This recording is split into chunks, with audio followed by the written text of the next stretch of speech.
Блакавальныя санкцыі еўразвязу трапіў мазырскі нафтаперапрацоўчы завод. Ягоны паўночны прамысловы брат Наваполацкі нафтан ужо быў у чорных спісах, а цяпер званочак галоўнай дыпламаткі еўразвязу Каі Калас гучыць жалобным набатам для ўсёй беларускай бензінавай індустрыі.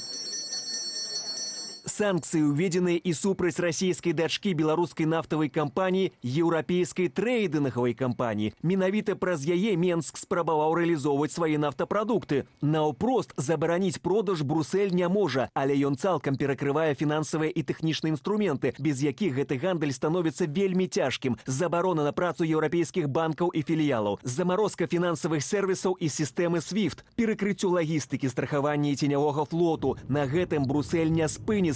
Ірландыя падчас свайго старшынявання ў Радзе Еўрапейскага звязу абяцае хуткі працяг санкцыйнага ціску.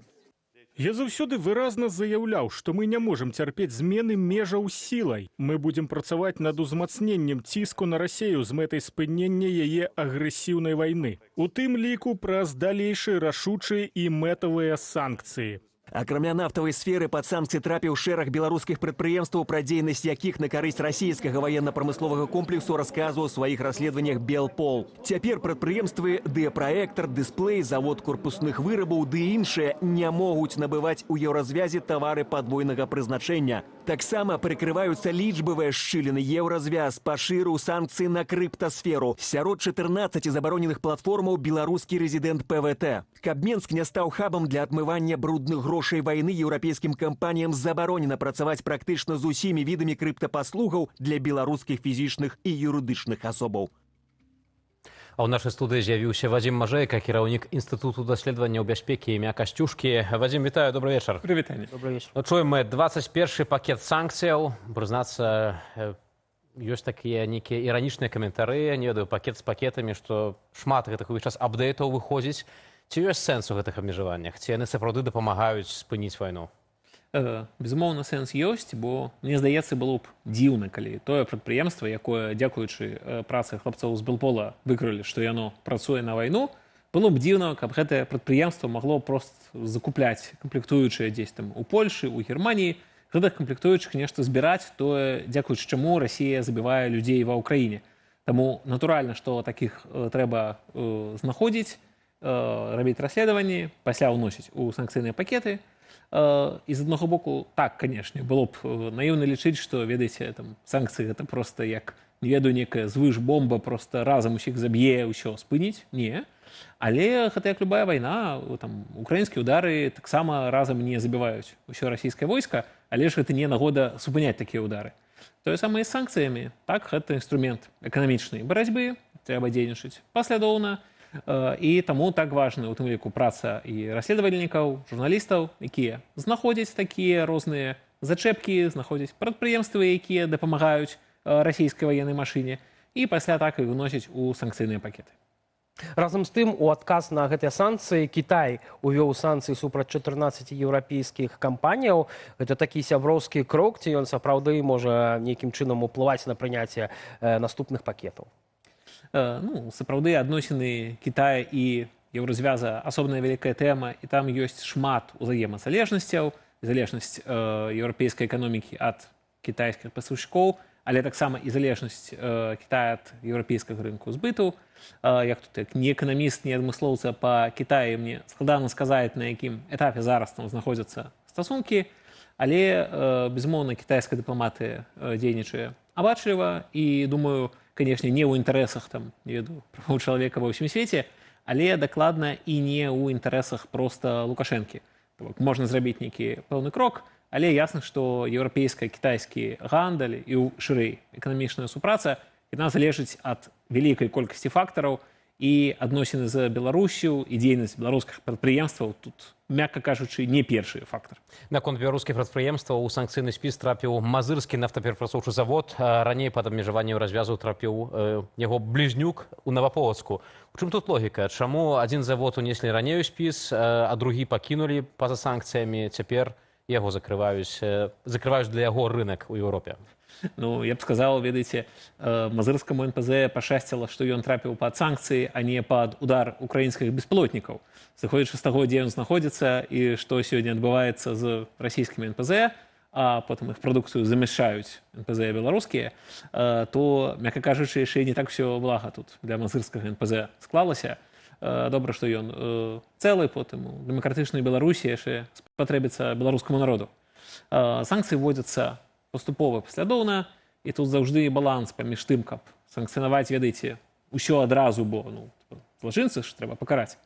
І з іншага боку тым, каб пакідаць сябе нешта на наступны крок, бо гэта, ў прынцыпе, тактыка ціску.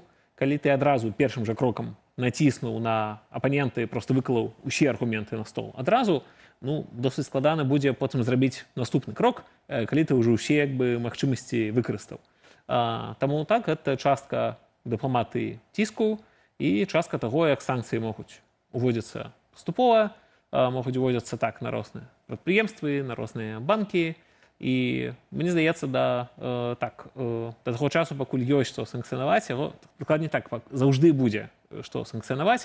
Такая санкцыі павінны таксама змяняць паводзіны гэтага самага рэжыму. Мы пакуль не бачым, каб яны змяняліся.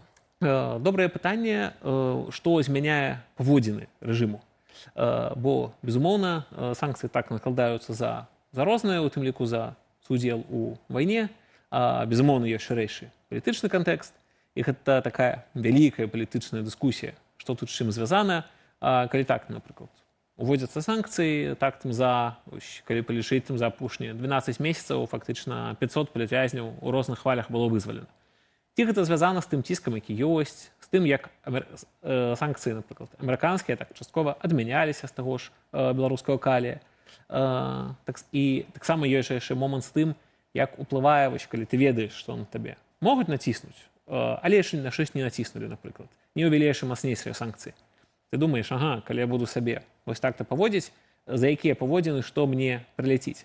Гэта заўжды такі складаны непросты працэс. І, безумоўна, з чым можна пагадзіцца, што ніякія санкцыі не змяняюць проста адразу прыроду рэжыма. Разам з тым, так, санкцыі ствараюць праблемы, санкцыі перашкаджаюць развіццю, санкцыі перашкаджаюць таму, каб зарабляць наноў болей грошай і працаваць эфектыўна. Санкцыі прымушаюць падсанкцыйныя прадпрыемствы фактычна губляць свае нейкія кіраўнічыя капасітіс і займацца не нармальнай эканамічнай дзейнасцю, а шукаць нейкія схемы абыходу, варыянты, вось гэта ўсё. Таму я зноў-такі таксама параўняў, як казалі на пачатку выпуска, з украінскімі ударамі па Wildberries. Ці гэта зруйнавала расійскую эканоміку? Натуральна, не. Ці калі будуць знішчаны ўсе склады Wildberries? Ці спыніцца вайна? Таксама не. Ці гэта аслабляе стратэгічна расійскую эканоміку, падаткі, якія потым ідуць на вайну, патэнцыял развіцця расійскай эканомікі? Так, аслабляе. Таму, мне здаецца, трэба ўспрымаць гэта як не вось такую аднадзённую аперацыю, што павялі нейкія чароўныя санкцыі, змяніліся паводзіны рэжыма. Ці змяніўся рэжым? Не змяніўся. Ці мае гэта стратэгічны сэнс, а не проста даваць рэжыму, ведаеце, падаруначкі і кветачкі за тое, што ён робіць. Так, канешне, варта. Улічваючы у тым ліку, што нібыта захад мусіць дзейнічаць адначасова у гэтай санкцыйнай палітыцы, мы бачым, што еўрапейскі звяз уводзіць санкцыі, а Злучаныя Штаты іх адмяняе. Да прыкладу, стала вядома, што ўправа кантролю замежных актываў Мінфіну США зняла санкцыі з дачкі БМЗ. Ось як это стасуецца з агульнай заходняй, еўрапейскай і амерыканскай санкцыйнай палітыкі супраць Менскую Масквы? Па-першае, можна азначыць, што розніца ў еўрапейскім і амерыканскім падыходах за апошні, скажем так, год, мякка кажучы, тычыцца далёка не толькі Беларусі, а шмат такіх пытанняў ва ўсім свеце. Гэта проста адлюстроўвае рэчаіснасць. Вось такія розныя палітычныя падыходы, дзякуючы дэмакратычным выбарам, розныя курсы абіраюць, гэта нармальна.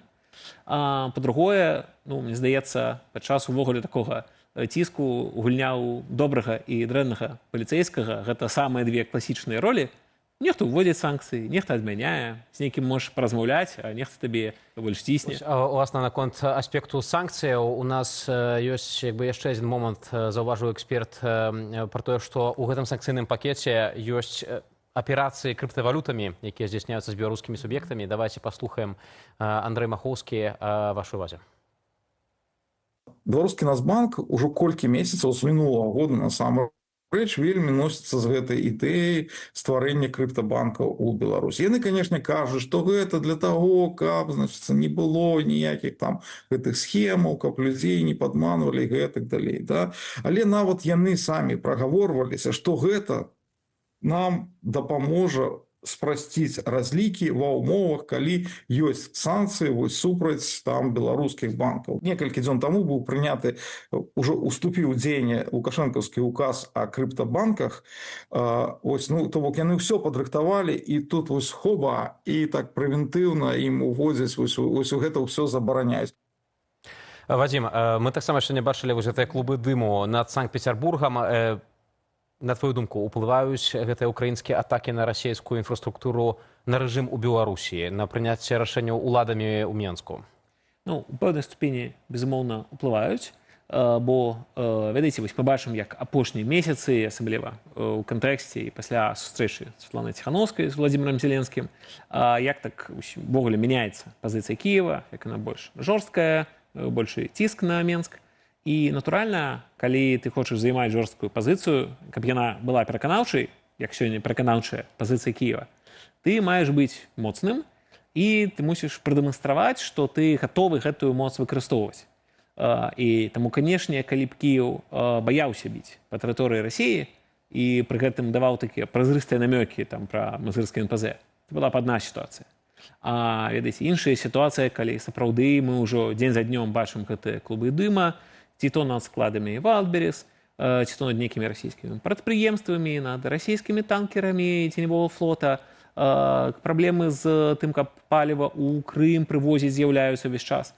То гэта ўсё пераконвае, што так, старыя чырвоныя межы для Ўкраіны не працуюць, яна паводзіць сабе моцна, жорстка, і так, адпаведна, гэта можа ўплываць і на рашэнне Менска. Але наконт рашэння ў Менску, чаму тады Лукашенка зноў не мяняе сваіх паводзінаў, не карыстаецца, не ведаю, магчымасцю нейкага пацяплення з захадам, не ведаю, каб выпусціць палітвязняў, каб зменшыць гэтыя рэпрэсіі. Ён лічыць, што Расія моцная, што яна яго абароніць, нягледзячы на тое, што адбываецца? Ведаеце, я апошнім часам гляджу на паводзіны Лукашэнкі і прыходжу да такой простай высновы, што Лукашенко просто прыгібаецца пад любы моцны ціск на яго. Любога, каго ён сур'ёз успрымае і баіцца, ён просто робіць тое, што яго хочуць. І калі на яго цісне Расія, ён робіць, што хоча Расія. Калі цісне Ўкраіна, ён робіць, што хоча Ўкраіна. Калі прыязджаюць з Вашынгтона і ціснуць адтуль, ён робіць, што хочуць яны.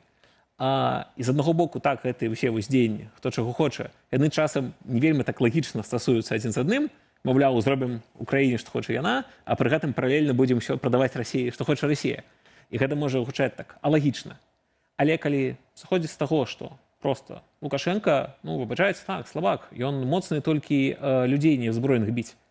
Калі ён адчувае ціск, рэальны ціск ад тых, хто можа, потым і дым пойдзе са складу Вайлдберріс, тады Лукашенка так робіць, што ад яго патрабуюць.